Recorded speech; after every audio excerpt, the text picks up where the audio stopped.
Hello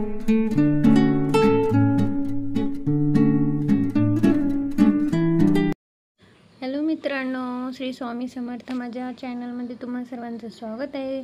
जसं की तुम्ही बघू शकता की बरेच दिवसापासून मी ब्लॉगच नाही टाकलेला आहे। त्याचं पण एक रीज़न होतं, ते मी नंतरच तुम्हाला सांगणार आहे। पण मी आता जे ब्लॉग बनवते मी स्वतःवरतीच बनवत आहे, कारण जे माझ्यासोबत घडते मी त्याच्यावरतीच तुम्हाला ब्लॉगवरती सांगत आहे का माझ्या घरामध्ये पण जर अडचण आहे तर मी स्वतः काय करते आणि तुम्ही पण काय करायला पाहिजे। तर प्रथम गोष्ट ही आहे की माझा आणि माझ्या घरच्यांमध्ये थोडं वाद चालू होता, आणि तो वाद कुठला आहे मी ते पण तुम्हाला सांगते। का झालं असं का आम्ही दोघं नवरा बायकोनी मिळून नाही का आम्ही विचार केला का इथं नाही का थोडं शिक्रापूरच्या अलीकडं नाही का एक प्लॉट बघितला आणि आम्हा दोघांना पण तो खूप आवडला। त्यासाठी आम्हाला 1 लाख रुपये कमी पडत होते। त्यासाठी मग माझा नवरा बोलला की 1 लाख रुपये तू घेऊन ये माहेरातून, तुझ्या आईला माग।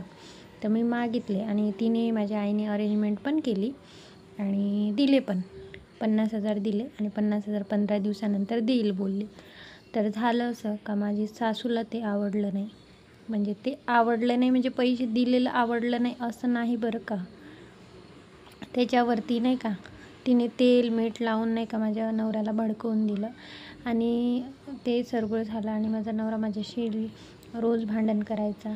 त्याच्यामुळं मी थोडी डिस्टर्ब होती, पण मी त्या गोष्टीला दूर सावरून नाही का मी फक्त एकच ठरवलं का कितीही कोणी लालच जरी करत असेल, कोणी आपल्याला जर वाईट जरी बोलत असेल तर आपण शांतपणे श्री स्वामी समर्थ यांची भक्ती करायची, सेवा करायची आणि निष्पाप मनेनं जे आहे तेच करायचं, आपलं सगळं चांगलं होईल। आणि मी ते नेहमी समाधानी असते आणि माझ्या नवऱ्याला पण मी हेच बोलते।